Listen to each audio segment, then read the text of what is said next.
C'est-à-dire, Allah attend que le musulman fait un effort. Allah attend de voir dans le cœur du musulman l'envie de se rapprocher de lui. Que je montre à Allah que j'ai envie de faire ton ibadat. J'ai envie de ne plus te désobéir. Et lorsqu'Allah voit que dans son cœur, ce musulman, il est sincère, il veut vraiment se rapprocher de moi, Allah Ta'ala lui donne le tawfiq de faire les bonnes actions. Allah ouvre en grand les portes. Il suffit qu'on pointe notre nez devant les portes d'Allah, c'est une métaphore, et Allah ouvre en grand les deux portes d'acceptation. C'est-à-dire, on doit faire un effort. Il doit y avoir une prise de conscience. De quelle manière? En lisant en permanence quelles sont les vertus du Ramadan pour ne pas perdre des valeurs de jour en jour. Et la deuxième chose, c'est faire des efforts. C'est pour ça que le prophète avait dit aux Sahaba, فَأَدُّوا فِيهِ أَنفُسِكُمْ خَيْرًا. Dans ce mois, on pourrait dire ça comme ça, donnez-vous à fond, faites le maximum d'efforts durant ce mois de Ramadan. Mais mes chers sœurs, Allah Azza wa Jal n'accorde pas tous ses bienfaits à une personne qui vit ce Ramadan, mais sans faire le moindre effort. Ça veut dire quoi, sans faire le moindre effort? Est-ce que ça veut dire que je ne fais pas d'effort si je ne jeûne pas? Non, on ne parle même pas de ça. On ne parle même pas d'une personne qui ne fait pas le carême. Ça, c'est impensable, ça. Ça, c'est la personne qui ne se considère pas même comme musulman. Lorsqu'on dit quelqu'un qui ne fait pas d'effort, c'est quelqu'un qui va vivre ce Ramadan comme n'importe quel autre mois de l'année. Comme si on était janvier, février, mars, ou alors Rajab, ou alors Jamad al-Ula, Rabi'ul Awwal, Rabi'ul Thani. On le vit comme n'importe quel autre mois de l'année, à la seule différence, c'est que je ne mange pas, je ne bois pas, je n'ai pas de rapport intime du matin jusqu'au soir. Ça, c'est un musulman qui n'a pas fait de réel effort sur lui-même dans ce mois de Ramadan. C'est-à-dire celui qui ne s'est pas dépassé dans les doigts, dans les bonnes actions, qui n'a pas pris de bonnes résolutions et qui n'a pas fait des efforts pour délaisser les péchés qu'il accomplissait. Ça, c'est un musulman qui est en train de gâcher son Ramadan. Il fait son rosa, il va obtenir les récompenses, c'est-à-dire par rapport à son devoir, en termes de devoir envers Allah, il a accompli son pilier d'islam, mais il est en train de gâcher une période exceptionnelle. Fa'inna shaqi, le malheureux, kullu shaqi, le plus malheureux, man hurima fihi rahmatullah, c'est celui qui se verra privé dans ce mois de Ramadan de la bénédiction d'Allah subhanahu wa ta'ala. Dans un hadith, le prophète alayhi salatu wassalam, il montait sur le minbar et à chaque fois il disait Amin, Amin, Amin. On connaît bien ce hadith. Le Sahaba au prophète d'Allah, pourquoi est-ce que tu disais Amin à chaque fois? Et là, le prophète alayhi salatu wassalam répond que l'ange Jibril alayhi salam a dit Amin à chaque fois que je faisais une invocation. Et parmi ces trois invocations, c'était la malédiction contre cette personne qui vit le Ramadan, mais qui ne fait pas d'effort et qui n'obtient pas la bénédiction, le pardon d'Allah. C'est-à-dire que celui qui va vivre ce Ramadan comme n'importe quelle autre joie de l'année. Ça, c'est vraiment quelque chose d'horrible. Ça, c'est le pire des cas de figure qui peut arriver à un musulman. C'est quoi ne pas faire d'effort? C'est ne pas essayer d'atteindre l'objectif du Ramadan. Parce que, mes chers frères, mes chères sœurs, l'objectif du Ramadan, ce n'est pas être fatigué, ce n'est pas avoir faim, ce n'est pas avoir soif.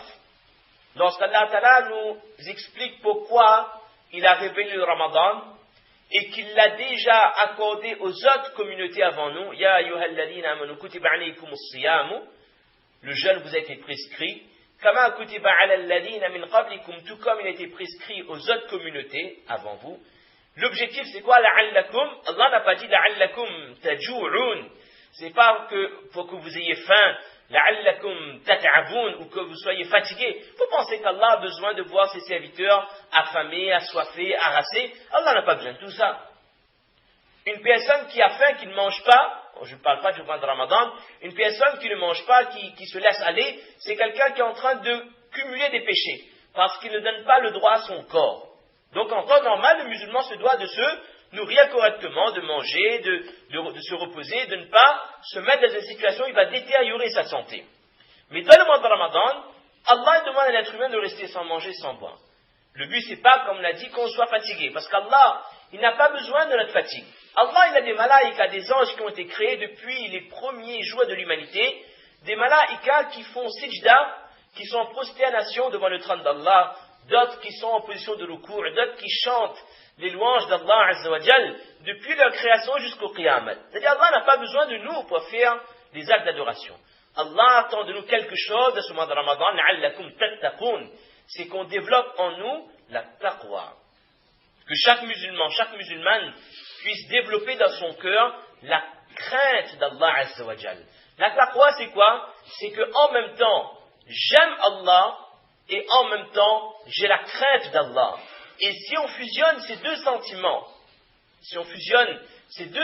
qui peuvent paraître contradictoires, ça nous donnera quoi? Ça nous donnera une situation où on aime tellement Allah, on est tellement reconnaissant envers Allah pour nous avoir donné la santé, pour nous avoir donné avant ça le iman, la foi, et la possibilité de faire les bonnes actions, que je ne peux pas me permettre de désobéir à Allah. Et qu'en même temps, j'ai la crainte d'Allah dans mon cœur, parce que je sais qu'Allah m'observe, qu'Allah a des anges qui inscrivent mes actions, que je ne peux pas faire une action qui va désobéir, une action qui va déplaire à Allah Azza wa Jal. Les savants, ils ont décrit la taqwa, c'est quoi? C'est que le musulman ne se mette jamais dans une situation où Allah subhanahu wa ta'ala sera mécontent de lui. Et c'est ça qui forge la foi du musulman, c'est ça qui fait que les sahaba avaient un iman qui nous dépasse. Les sahaba n'avaient pas besoin de grands discours, de grands bayans, parce que dans leur cœur, la crainte d'Allah était déjà ancrée. Et la crainte d'Allah, comment cela se manifeste? Par deux choses, c'est très simple, le schéma est très simple. La première chose, c'est faire de bonnes actions, et la deuxième chose, c'est s'éloigner des péchés. Et ce qui nous intéresse un peu plus aujourd'hui, c'est s'éloigner des péchés. D'abord, accomplir de bonnes actions, bien sûr. Dans ce Ramadan, qu'est-ce que je dois faire en priorité? Je dois faire mon carême correctement. Et ça, comment faire le rosa correctement? Ce sont les règles de Masla qu'on connaît, qu'on n'a pas besoin de rappeler. Et quand on fait le rosa correctement, ça veut dire également, comme certains savants disaient, que lorsque nous jeûnons, c'est pas que notre ventre qui jeûne, c'est également nos yeux qui jeûnent, c'est également nos oreilles qui jeûnent, c'est également ma langue qui jeûne. C'est-à-dire que je vais faire en sorte de contrôler tout mon corps pour qu'aucune partie de mon corps ne va désobéir à Allah Azza wa Jal. La deuxième chose sur laquelle je dois faire beaucoup d'efforts, encore plus d'efforts, c'est mes prières quotidiennes. Impensable, inimaginable qu'un musulman puisse se permettre de négliger une salade pendant le mois de Ramadan. Durant toute l'année, je ne peux pas me le permettre.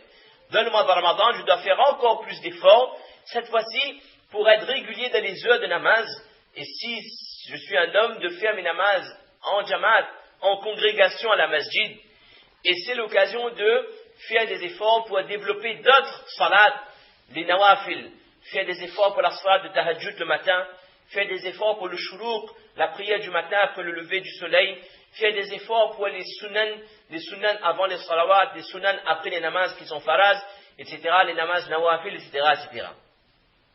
Tout en sachant, mes chers sœurs, mes chers frères, que cette salat, c'est la première action qu'Allah a rendue obligatoire pour cette ummat. Il n'y a rien eu avant ça. C'est la seule action qu'Allah a donnée directement à cette ummat, sans passer par Jibril alayhi salam. Notre prophète l'a eu en direct auprès du trône d'Allah lors du voyage nocturne. Et Allah Azza wa Jalla, un hadith qui est merveilleux, Allah prend la garantie que celui qui accomplit ces 5 salats comme il le faut, avec toutes les conditions, alors Allah promet que cette personne aura le paradis. Mais si le musulman n'a pas accompli son devoir par rapport au salat, Allah ne lui donne strictement aucune garantie d'accéder au paradis. Et nous savons également le hadith qui dit qu'un musulman qui fait ses 5 prières, c'est comme si qu'il habitait auprès d'un fleuve et qu'il se baigne 5 fois par jour. C'est-à-dire qu'à la fin de la journée, ce musulman sera propre, il n'aura plus le moindre péché dans son livret de compte de sa journée. Également, le jour de la résurrection, le prophète alayhi salatu wassalam reconnaîtra les musulmans de sa communauté par la lumière du wuzu qui illuminera le visage de chaque musulman. Et qui dit wuzu dit accomplissement de la salat. Et là, la mise en garde, c'est quoi? C'est la première chose à propos de laquelle nous serons questionnés le jour de la résurrection. Immédiatement, la première question qui va venir, c'est les salats. Est-ce que vos salats sont complètes ou il en manque? Si c'est complet, alors, Inch'Allah, d'étape en étape, ce sera facilité sur facilité. Mais si dès le départ ça bloque dans les namazes, alors on va connaître des moments terribles, des moments difficiles. Même si durant le mois de Ramadan, j'accomplissais mes 5 prières tous les jours. Mais ce n'est pas ça le plus important. Le plus important, ce n'est pas les prières du Ramadan, parce qu'on ne sera pas jugé sur le namaz, le salat du Ramadan. On est jugé sur nos salats de l'année tout entière. C'est ça qu'on doit comprendre. C'est la vie du musulman qui tourne autour de ses actions. Donc ça c'est une petite parenthèse à propos de la salat. Ce qu'Allah attend de moi également de ce mois de Ramadan en termes de bonnes actions, c'est mes salats de tarawih. On connaît les vertus de récompense. Allah attend de moi également de lire beaucoup le Coran. On connaît les récompenses. On a déjà rappelé qu'Imam al-Shafi'i, rahimahullah, il faisait 60 khatm al-Qur'an par Ramadan, c'est-à-dire 2 khatm al-Qur'an par jour. Ça, c'était le niveau d'Imam al-Shafi'i, rahimahullah. Et même si j'ai pas été à la madrasa, même si j'ai des difficultés pour lire le Coran, si je ne maîtrise pas la lecture, je ne prononce pas bien, je ne connais pas les règles de tajwid, même si je ne suis pas né musulman, je me suis converti il y a 1 an, 2 ans, 3 ans, 15 ans, et que ma lecture n'est pas correcte, en aucun cas il faut penser que je lis mal. Vaut mieux pas que je manque de respect au Coran, parce que je vais écorcher la parole d'Allah. En aucun cas, mes chers frères et mes chères sœurs. Bien au contraire, ce musulman qui va lire le Coran avec difficulté, notre prophète alayhi salatu wassalam a promis que ce musulman ou cette musulmane aura le double de la récompense. La récompense pour la lecture, mais également la récompense pour le taklif, pour les difficultés qu'elle va avoir durant la lecture des versets du Coran. Et ce Coran, mes chers sœurs, mes chers frères, intercéderont pour le musulman le jour de Qiyamah. Il dira, oh Allah, c'est moi. Et le jeune dira, oh Allah, c'est moi qui l'ai empêché de manger. Et le Coran dira, oh Allah, c'est moi qui a donné à cette personne qui l'a privé de sommeil. Il me lisait toute la nuit. Et qu'on comprenne bien que la lecture du Coran qui intercède pour nous, c'est pas la lecture du Coran du Ramadan seulement. Non. C'est la lecture du Coran de toute l'année. Et ça, c'est le principe du musulman. Les actions, je les fais plus maintenant, mais je les fais également toute l'année, tout le temps. Ce qu'Allah attend de moi également, c'est de donner la sadaqa, donner dans le chemin d'Allah, aider les gens qui n'ont pas les moyens. Et la meilleure sadaqa qu'on peut faire de ce mois de Ramadan, c'est quoi? C'est de donner à manger aux gens, donner à manger aux jeûneurs, inviter les gens chez vous, ouvrez vos portes pour que les gens puissent manger. Ça, c'est une action toute l'année qui est appréciée par Allah. Mais là, plus encore, ça nous donne la même récompense que le carême de l'autre personne. Cela se greffe à notre livret de bonnes actions.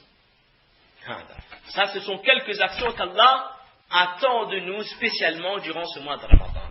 Maintenant, beaucoup de gens peuvent faire ce qu'on vient de dire. D'une manière générale, 70 à 80%, voire plus, de musulmans et de musulmanes, ils font toutes les actions durant le mois de Ramadan. Tout le monde se réveille pour Sihri, presque tout le monde fait tahajjud, presque tout le monde fait fajr, on lit le Coran, on fait le ishraq, on se repose un petit peu. Dans la journée, on ne mange pas, on ne boit pas, bien sûr, on fait le namaz à l'heure, etc. On lit le Coran, on donne la sadaqa, on agit correctement avec les gens. Tout le monde le fait, alhamdulillah. Mais l'autre moitié qui va constituer ma taqwa, ça c'est beaucoup plus difficile. Et c'est ça qui nous intéresse plus, c'est abandonner les péchés. Tarkul haram. J'avais envoyé un message à quelques amis ce matin pour qu'elles préviennent leur soeur, leur mère qu'il y a un programme ce matin à Saint-Clotilde qui aura pour thème pourquoi cette année je décide d'abandonner les péchés. Elle va envoyer ce message sur Facebook. Il y a une personne qui me répond, c'est pas un jeune, c'est quelqu'un un père de famille de 3 enfants. Il me répond, dit Moana, vous êtes utopique, c'est-à-dire que vous êtes en train de rêver. On ne pourra jamais abandonner les péchés parce qu'on n'est pas des anges. Donc il faut pas fixer la barre trop haut. Au contraire, on demande à Allah l'humilité, la sincérité, etc. Et il ne faut pas être hypocrite. Je suis entièrement d'accord. On ne peut pas être utopique à un tel point que je dis que je vais devenir un musulman qui ne fait plus aucun péché.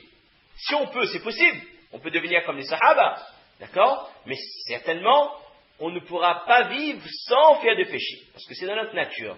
Mais mes chers frères, mes chères sœurs, si ce n'est pas dès maintenant qu'on essaie de prendre les résolutions pour analyser qu'est-ce qui bloque dans ma vie, qu'est-ce qui pose problème dans ma vie, c'est quoi mon problème à moi? Qu'est-ce qui fait que je ne me rapproche pas d'Allah Azza wa Jal? Qu'est-ce qui fait que je stagne d'année en année?